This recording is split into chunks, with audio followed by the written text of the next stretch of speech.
Okay, recording in progress.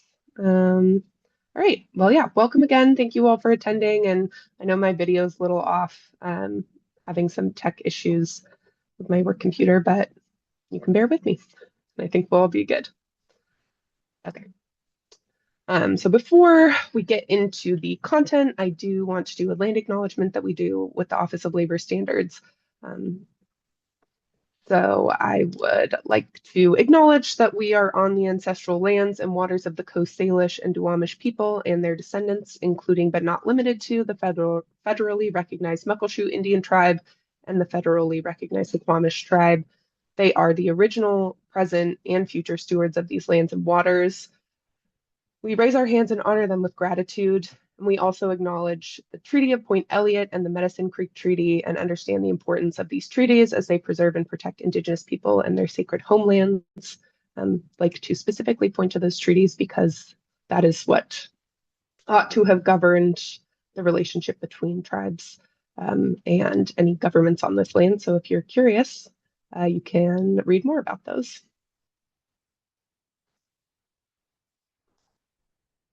What are we going to talk about today? A lot of things. We're going to talk about, what is the Office of Labor Standards? What is our mission? We're going to talk about the Community Outreach and Education Fund, kind of in its entirety, the RSJI commitment, which means Race and Social Justice Initiative commitment that the Office of Labor Standards have, both with the public and with COEF partners. And when I say COEF, that is the short version of Community Outreach and Education Fund. So that's what that means. We'll talk about what's new for this request for proposal or RFP process. We'll talk about the application and the evaluation process, and then there will be an opportunity to ask questions and get answers. So yeah, you're welcome to put your questions in the chat, but I probably will wait until the end to answer them. Okay, so what is our mission as the Office of Labor Standards? It is to advance labor standards through thoughtful community and business engagement, strategic enforcement, and innovative policy development with that commitment to race and social justice. So the COEF partners, what we'd like them to do is partner with local communities where we aim to create effective outreach and education programs. And we'll talk about what communities we're looking for outreach to as we go on. These are kind of the big buckets of Seattle labor standards. Those of you who haven't done this work before might not know, but we have 16 Seattle specific labor standards. Some of them are in kind of groups. So you'll see we have app-based worker or gig worker protections. There's 3 laws for app-based workers in Seattle at this time. Hotel worker protections, we have 4 laws that specifically protect hotel workers. And then most of these actually apply to all employees, except for the ones that you might see have specific industries like the cannabis employee job retention ordinance or the domestic worker ordinance. So those are our labor standards. Our priorities, especially for the COEF, is to focus on workers who are at high risk for labor standards violations. All workers have risk of having their workers' rights violated, but data shows that low income and historically disenfranchised communities experience the highest rate of violations, and that includes people of color, immigrants and refugees, women, veterans, people with disabilities, and people in the LGBTQ community. So for COEF partners, those are typically the communities that we focus on. A little about the fund itself. The city created this fund in 2015, so it's a little over 10 years old. The funding cycle for this contract is 24 months, so that would be from July 1st of this year until June 30th of 2028. There is $2.44 million in funding for the COEF over this contract period. And that amount is based on how much the city council budgets for us in the kind of back and forth budget process at the city. back to more specifically, what does the COEF do with this money, or what is our purpose? What is our intention with this fund? Is we want to build capacity among community organizations like yourself, so that you all can provide labor standard services and information to a wide range of workers, with a focus on those priority communities. And we want to increase workers' knowledge and understanding about their rights under Seattle's labor standards through methods that are community-centered, culturally relevant and accessible, and language specific. And as you all know, community organizations can often do things that the city might not be able to do, or reach communities that don't have trust in the government. And so that's kind of where this all comes down to, is like, yeah, we want you to be in the community. We want people to be able to trust you and the information that you bring. Because it's culturally relevant, it's accessible to them. And then Seattle residents, or people who work in Seattle, speak many languages. And so we also want to be able to offer that education or that information in the languages that workers speak. What do COEF partners do as part of this work? Do a lot of things. This is not prescriptive. These are just kind of general categories, and we expect each organization to kind of have its own plan for what it wants to do. But across COEF partners, folks do worker intakes. So if workers have an issue, they have a violation that's going on at their current or former workplace, we would expect COEF partners to be able to collect information from those workers, figure out what the worker wants to do. Do they want to file a complaint? Do they just want to talk to somebody about it? If they do want to file a complaint, is it something that our office can handle? You would refer it to us. If it's something that maybe is happening outside of the city of Seattle, we would have other referrals for those workers. So yeah, worker intakes, workshops and trainings are a large part of what COEF partners do, to just talk about the ordinances and train workers up on their rights. COEF partners also share information from the city, or information that they create themselves, and messaging about workers' rights and the city of Seattle labor ordinances. And then community capacity building. That's a huge one. It's a big bucket, but it's just like building capacity amongst workers to spread this information themselves, talk to their family, talk to their friends, their community, and just get as many people as possible informed and trained up on workers' rights and what to do if those rights are violated. Those are some examples of what COEF partners do. Our 2025 COEF impact data, we have 9 organizations who are part of the COEF. At this time, those organizations trained 1,369 workers in 2025 and did 548 intakes. Those are just a couple of the metrics that we track, but you can see there's wide outreach for workers from our COEF partners. This is another slide that can show you the impact of what the Office of Labor Standards, together with our partners, does. In 2025, we assessed over $17 million in damages or back pay to 21,913 workers. So that money went back to the workers. It was owed to them, and it did go back to them. So that's what you could be a part of if you are in the COEF. You can see this worker quote, who was David Lilly, who got funds through our recent large Uber Eats settlement, and he was really grateful to the Office of Labor Standards and said that it was important for workers to learn their rights and report problems, because that's why he ended up getting some of that money back.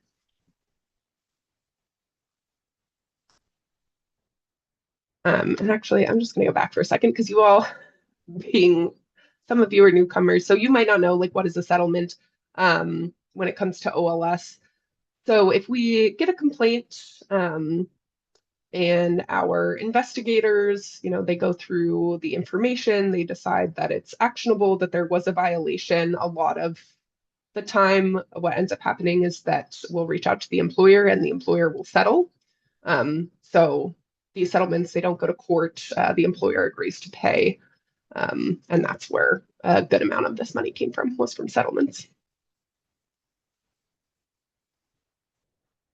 As part of this work, and at the city in general, we do have race and social justice initiative objectives. So our goal under the Race and Social Justice Initiative is to support partners, engage with you all in your communities, and try to leverage opportunities for you. Working at the city, we might have access to more resources or more information. We want to share that with you. And we also seek to provide open and transparent communication. And I'll get into a little bit more of the detail of what that might mean, so that we can be collaborative, work together instead of in a necessarily like top-down way. So in supporting our community organizations, how do we support you all? In the COEF, we seek feedback and try to make adjustments to meetings or programs or trainings that we give to community partners. We incorporate the city budget office requirements, which sometimes can be a little bureaucratic, but it does help the city at large work with more organizations that are staffed or headed by marginalized communities.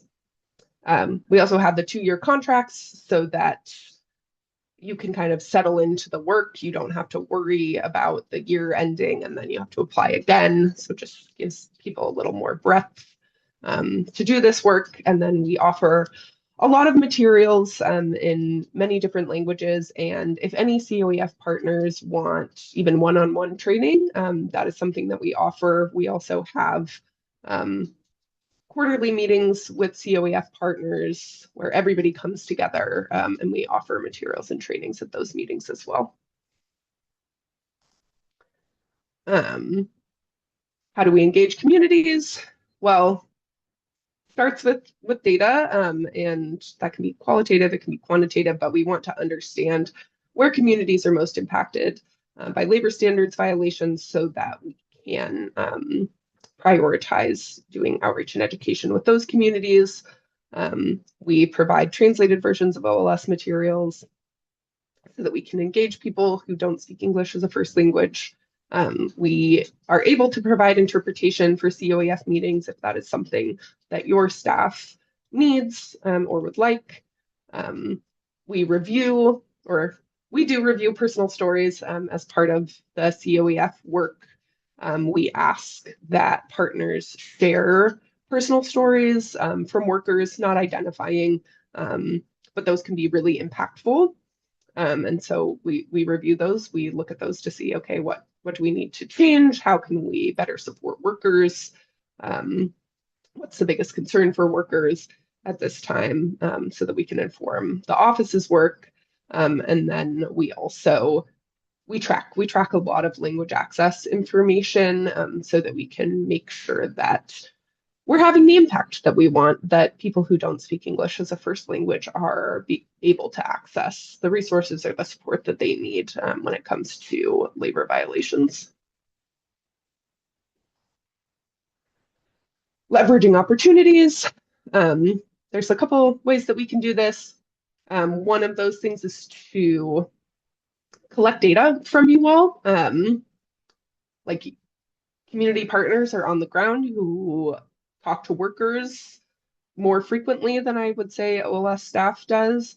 And so we collect that data because we want to show what is it that you all are doing, what are you accomplishing, and we show that to external partners, but also to folks internal at the city, so that we can ideally access more resources for you or just show the importance of the work that you're doing.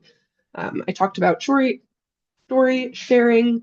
I think we might all know facts don't always change people's opinions or views of something, but stories really do. And so that's storytelling about what you do and what you offer workers, in addition to just labor standards training that can help us kind of get you all in the room with the people who lead our government and show the importance and impact of the work you're doing. And then I hope one of the best parts about being in the COEF is that there are a lot of opportunities to collaborate with the other organizations who are in the cohort. And so that could mean planning events together, that could mean tabling together, it could mean offering a training together so that it can be more wide-reaching, or just talking to each other about kind of best practices and lessons learned. And that's something that you can sometimes only get from people who have done the work. And so that space for collaboration, I hope, is a good opportunity for organizations to learn and grow. And then we try to have open and transparent communications, just so that everybody is on the same page and there's no confusion about expectations or about needs. How do we do this as part of the COEF? We have monthly one-on-one meetings with the OLS contract manager or staff to discuss any barriers, progress, or best practices, to work through problems that might be arising, or to see if we can compile some resources that would support partners. We have peer engagement, like I talked about at our quarterly meetings. And then we do try to send out updates about ordinances if we have new resources. Like we're making resources for the upcoming World Cup. We will share those with COEF partners, and then have other opportunities to collaborate. I'll just use another example of the World Cup is we're having kind of a roundtable of stakeholders, COEF partners, our business outreach partners, and just other people who want to help prepare the workers and the employers in the city for the World Cup. So other opportunities to collaborate. And our outreach staff are available to support and answer questions, but we also have enforcement staff who will come to COEF meetings or come to partner events to help with trainings or to answer questions, because the investigators or the enforcement staff, they get into the real nitty-gritty of problems that workers might be experiencing.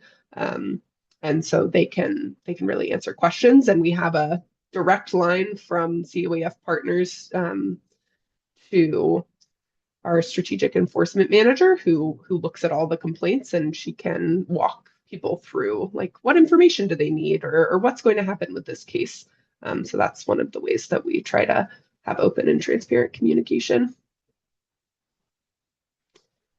All right, what's new this year? For those of you who have applied or have been part of the COEF before, this will be new to you. And for newcomers, this will just be part of the RFP. So it might not be new to you, but it is new to the COEF this year. So one of the things that happened for 2026 and beyond is that we have separate funding for app-based workers. So you can read the slide with me, but we are going to receive funds from something called the network company fee, which was imposed by a Seattle ordinance. And that network company fee means that app-based companies that you might be familiar with will collect a fee for every online order, and then they have to remit those funds for the city. So that's how we got this funding. And that fee money can only be used for activities relating to two app-based worker ordinances. It just says so in the law. So we set up a separate process to fund outreach and education for those two ordinances. So organizations is part of the COEF RFP process. If you select broad-based labor standards as your service strategy, you can still do app-based worker outreach, because the broad-based labor standard service strategy covers every labor standard. But if you are proposing outreach to only app-based workers, and you're doing that in the COEF RFP, that won't be responsive, because we have a completely separate fund and process for outreach to only app-based workers. So that's new. It used to be combined. Now it's separated out because of this fee funding and budget reasons. We also think we perennially try to do this, but have a priority to do this with this next COEF cohort is we want to incorporate something called strategic enforcement. What is strategic enforcement? Sometimes it's called co-enforcement, but if you're not in the kind of labor violation space, I don't know if that means anything to you. What it means is that government agencies work directly with community organizations to target industries with high violations but low complaints. So what that means is we have, say, in the restaurant industry, we know there are high violations. People who work in the restaurant industry, they don't get their meal and rest breaks. They don't get their tips. We know those are high violations. Those folks tend to complain. They tend to file complaints, especially front of house staff. And so that's high violations, high complaints. But with an industry like domestic work, we know that domestic workers are very vulnerable. They're often working alone. Their employers might not see themselves as employers. And so they're not giving them the benefits that an employee needs to get. And then also domestic workers don't tend to file complaints because if they file a complaint and they're the only person working in a household, the household is going to know who filed the complaint. And that's risky. Or that can lead to a lot of fear of retaliation. So that's an area that we know has high violations and low complaints, and it's an area that we could target for strategic enforcement. So example looks like practically, it could be OLS investigators and community partners doing worksite visits together, particularly to work sites where people don't really speak English as a first language. If they just see city staff or investigators and have an understandable distrust of the government, they might not be really willing to talk to our investigators. But if there are community partners there who they already might know from just being in community or who speak the language that the workers speak, they might be more willing to talk. Another example could be mobile intakes for specific workers in partner spaces. So that could mean our staff coming to your offices to offer a mobile intake where workers might feel more comfortable rather than having workers come down to the city office. It could also look like partners naming and shaming bad actors during or after investigations. The city can sometimes be limited in what we're allowed to say. And so it can be helpful to have validators who are not in the city, don't have to necessarily follow the same communications rules that we do, to talk about who is doing the labor violations in this community. So those are just a few examples, and that is something that we are looking to prioritize with these applications. This is not 100% new, but parts of it are, so I'll just say that. Organizations that are not located inside the city of Seattle can apply for COEF funding, but you have to be able to show that your focus population works within the city and that you have staff located nearby who can interact directly with workers. So we're not accepting applications from organizations that are located outside of Washington State who don't have employees in nearby counties. And part of that is just like, it's important for COEF partners to have space for workers and to be able to interact directly with workers to build that trust. If you don't have staff in King County, Snohomish, Pierce counties, then how would you end up making and building relationships with workers? And so that's why that criteria is there. Okay, now we're getting more into the kind of meat of the application. So the timeline, it's available on OpenDev, but I'll just go through it again. The last day to ask questions is Thursday, February 5th. So you all are welcome to ask questions at this information session. If you don't have a question now, but you think of one later, there is a question and answer portal on OpenGov where you can ask questions and we will respond to them. The reason that we have it like that is just because every question that you ask, it has to be public, and then our answers also have to be public, and that's for fairness reasons, just so every applicant has the same information before they apply. So that's the last day for questions, Thursday, February 5th at 11:59. The applications or proposals are due by 5:30 on Thursday, February 12th. And those applications would be submitted using OpenGov. After you submit your application, you can also sign up to give an optional presentation. Those presentations aren't scored, but they're an opportunity for organizations who think that they can kind of give more information speaking versus writing, to be able to do that. And so those optional presentations will be scheduled for 30-minute time slots between February 16th and March 6th. And you will get a link to schedule those after you submit your application.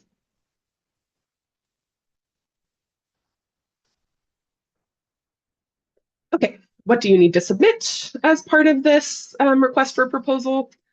So if you go to OpenGov, you should be able to see all of the documents that we're asking for and download them.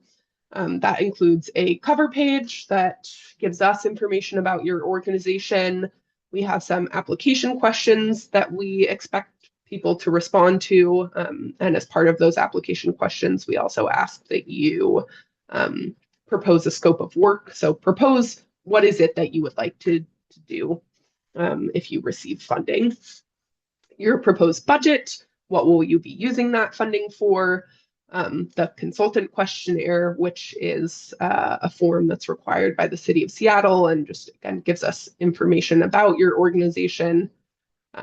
The consultant inclusion plan, sometimes called a WIMBY or Women in Minority Business inclusion plan. That is another requirement from the city if we have more than a certain amount of funds, which we do in this instance. Proof of legal business name, that's to make sure that you're licensed. You have to be licensed in the City of Seattle and Washington State to do business with the city. And so we would expect some sort of business license or registration as your proof of legal business name. And then contract exceptions, that's optional. You don't have to do that. And what that means is we have the boilerplate contract that the City of Seattle uses for all consultants in OpenGov. So you can review it. You can see what is included if you contract with the City of Seattle. And if there are sections of that you don't want, you have to take exceptions, which means send us a redlined copy of the contract.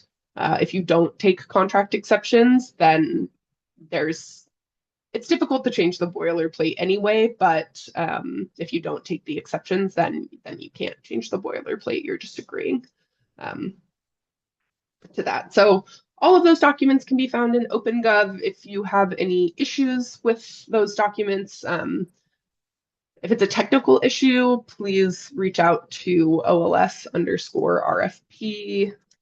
I'll put in the chat at seattle.gov. If it's not a technical question, if it's a question about like, what does this mean? Or what sort of answers are you looking for? Then those questions need to be asked on OpenGov so that everybody can see them and the answers. So OLS RFP is what you use if you're like, I can't download this document. There's a tech issue with the document or with OpenGov and you can't access it for some reason.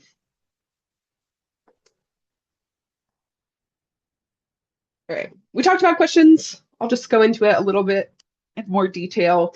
Um, as I said, submit your questions on the OpenGov portal. If you are having issues with the portal, then email us so that we can help you. OLS staff will respond to the question within the portal, so you have to check back into OpenGov to see the answer. And then both questions and responses will be visible in the portal, and applicants will have access to all the same information. Oops. Sorry, my cat decided to crash the meeting. Okay, so how do we evaluate these proposals? We have an evaluation committee for the COEF. It is made up of city staff, including some OLS enforcement staff and then members of other departments. OLS outreach staff are not scoring. We're not part of the evaluation committee. I will run the process, but I'm not scoring applications. We have a publicly available rubric, which is on OpenGov, so you can see how are we going to score this and kind of what the point breakdown is. And we'll go over that in this presentation as well, but it is on OpenGov. And then the evaluation committee will score the applications or the proposals based on that rubric. They will meet together to discuss, and then they will make the final determination about who they think should receive funding and the amounts of funding. The OLS director then signs off on that.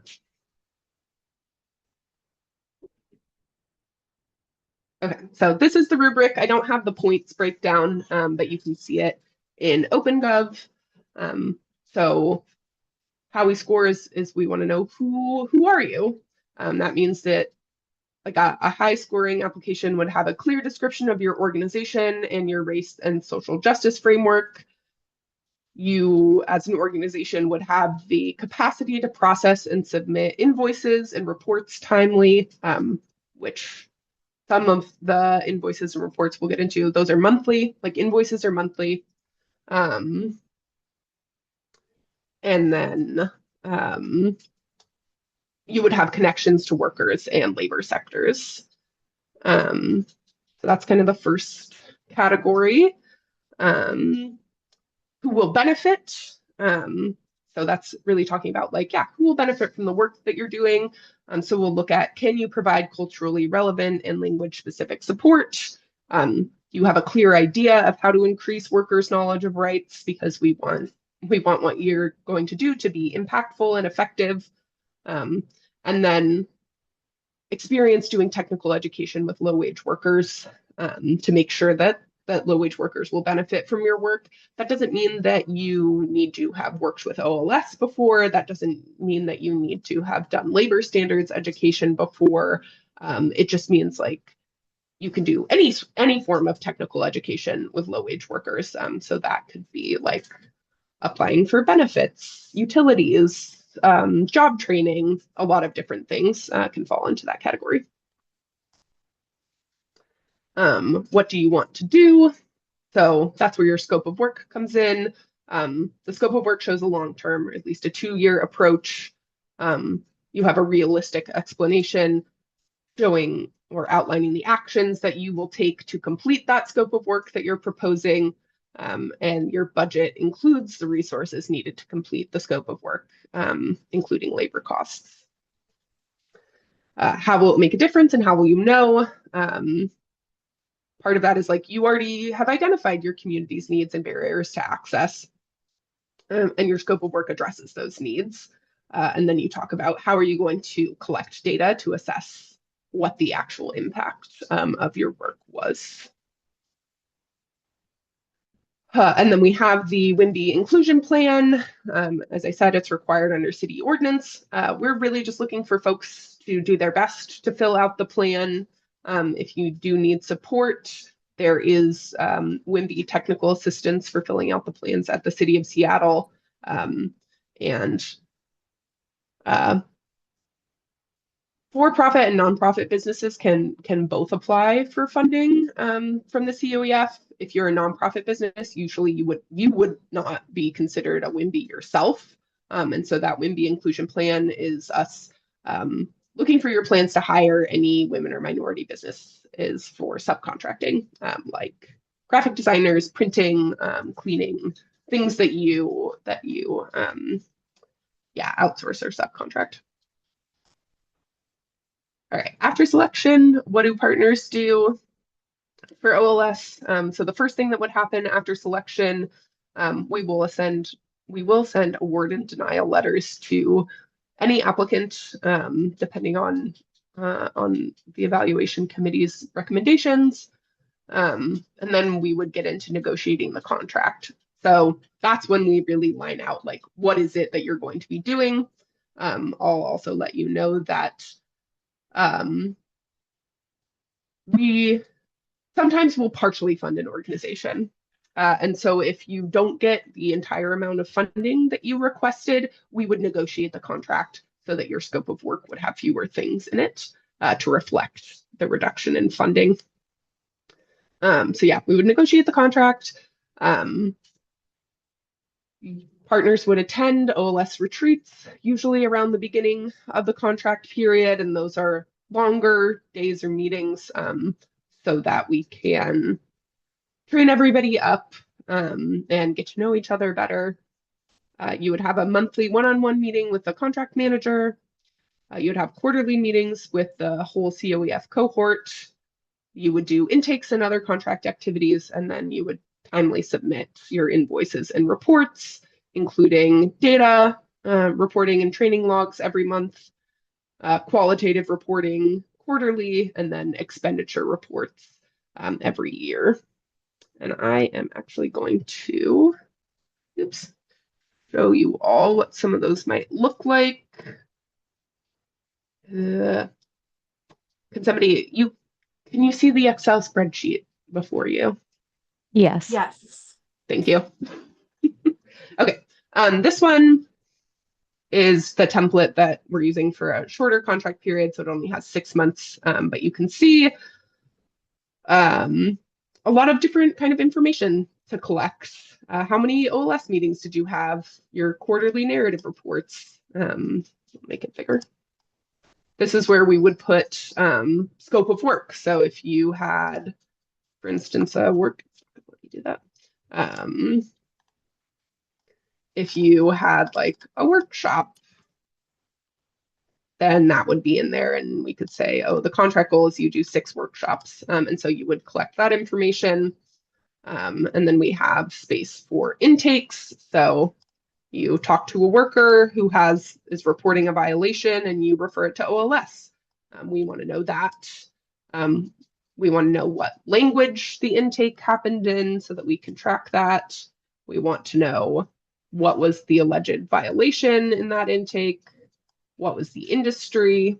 So that's one of the reportings, and it goes into the invoice, which you would also be expected to fill out and sign each month.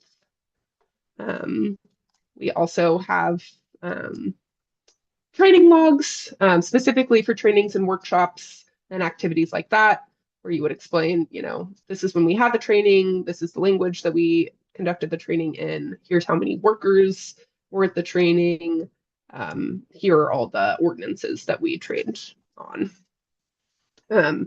Things might look a little bit different at the start of your contract period. These are just examples, but I wanted to be able to show them to you all so that you can see what kind of reporting is required.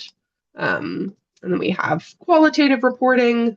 So we're asking for worker stories and quotes. We're asking for challenges and barriers. If you attended OLS events, what materials of ours have you used? What kind of self-study have you done? And then expenditure reports. So this is just for us to be able to track, like, here's how much money we sent you. What did you spend it on? And how much did you spend? So those are examples of the required reporting. And then, yeah, contact us if you have questions. I'm the procurement contact. Again, my name is Meredith Ruff, she, her pronouns. That's my direct line. I do check that email every day during this time. But if you have questions about the RFP, then please ask them through OpenGov. And I think I am going to stop sharing. I think we are ready for questions. And yeah, folks, feel free to unmute or ask your question in the chat.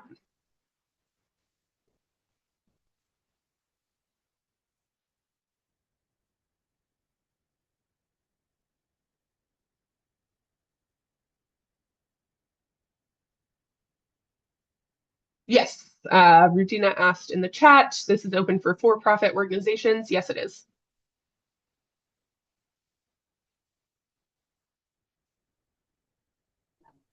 You can also unmute the video.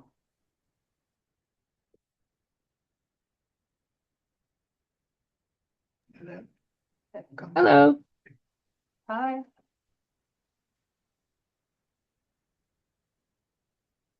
Hello. Hello. Do you guys have a question? Yes, I do. My name is Peter Gishuru. I'm with an organization called African Chamber of Commerce. We've been around for 26 years. And basically, we work with African small businesses. Also, we work with what estimated to be over 400 dredge drivers who move containers in and out of the terminals. For some unknown reason, we have not been able to work with your office.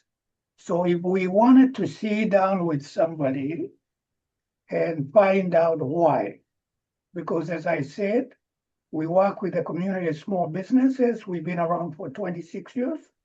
We work with the drivers for Uber, Lyft, for hire. We work very closely with the Port of Seattle.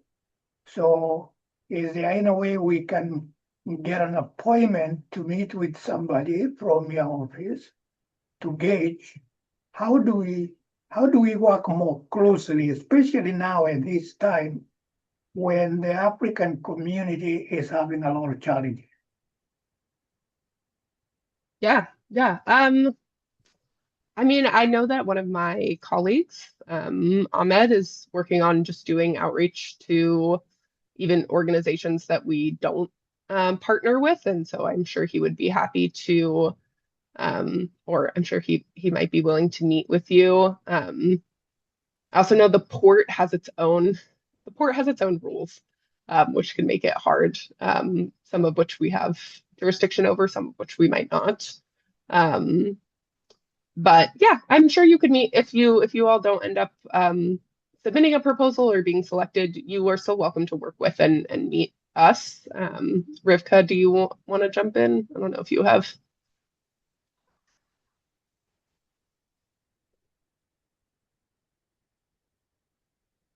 thoughts. Hey, sorry. Well,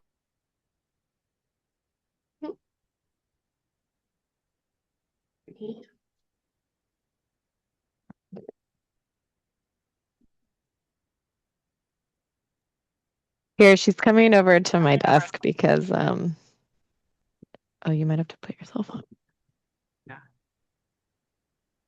hi, sorry, my Zoom shut down right when you asked that question. Wow. Can you hear me? Yes, I can.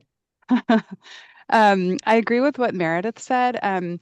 So we obviously we can't meet and talk specifically about the RFP, like because as Meredith stated, all the questions about the RFP have to be public, but somebody from the team would be happy to meet with you just to like learn more about what your organization does and talk about opportunities for collaboration. It would just have to be discussion outside of this RFP process, if that makes sense. Because we can't have individual meetings with people about the RFP. But yeah, we're always open for opportunities to learn about organizations that may be able to support the work we do, whether through a formal contract or informal kind of partnership and collaboration opportunities.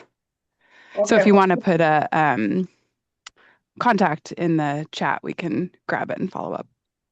Okay, great, wonderful. Yeah, we like to do that. Thank you. Okay, I'm going to talk from this screen now. Can you all still hear me?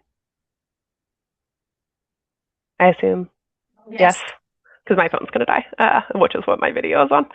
Anyway, okay, I'm going to answer the questions in the chat in order. So we have, is it okay if our Washington business license is still in process upon proposal submission? I'm going to say yes, but it needs to be complete by the time we contract. Yeah. And that is also true for the city of Seattle. Okay, for organizations serving multiple types of workers, including domestic workers, are they eligible to submit more than one application in different worker categories, or should they submit one application under the broad-based category? Great question.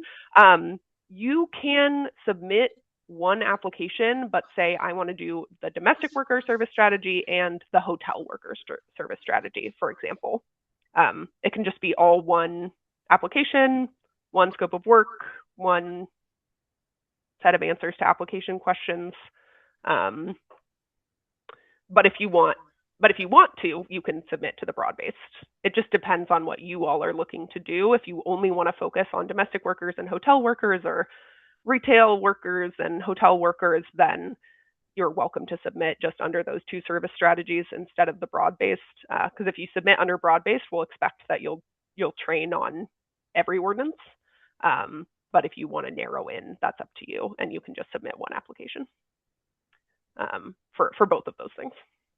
Did that answer your question, Cami? It did, yeah. Thank you. Okay. You're welcome. Okay.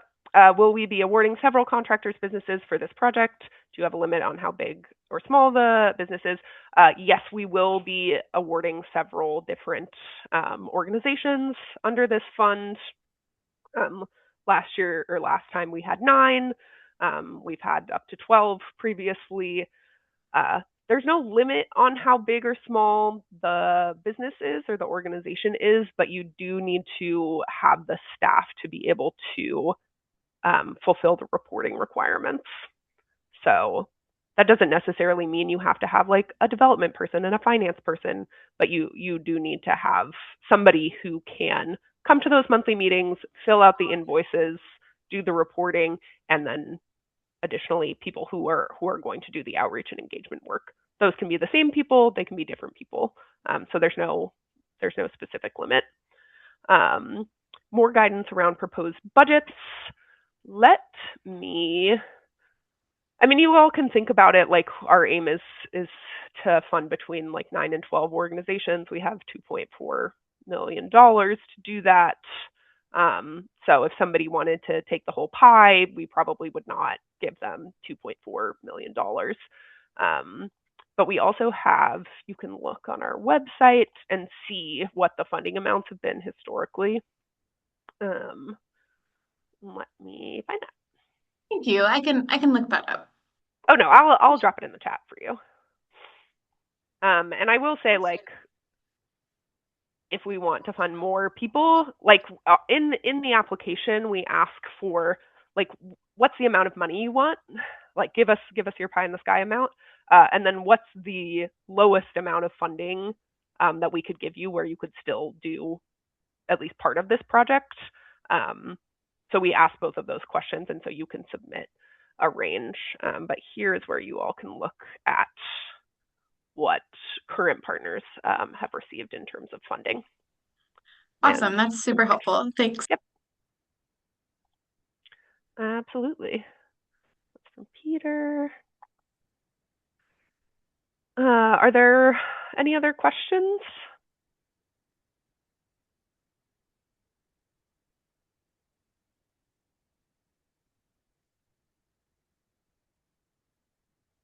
Okay. Of course, you all are welcome to continue asking questions in the OpenGov portal. If you want to learn more about our app-based work specifically, or you want to apply for that fund, we'll be having an info session tomorrow regarding the app-based worker RFP that you're welcome to attend.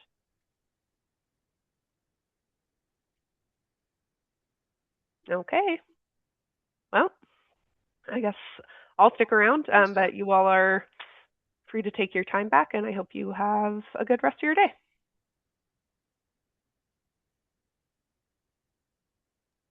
Thank you. Bye.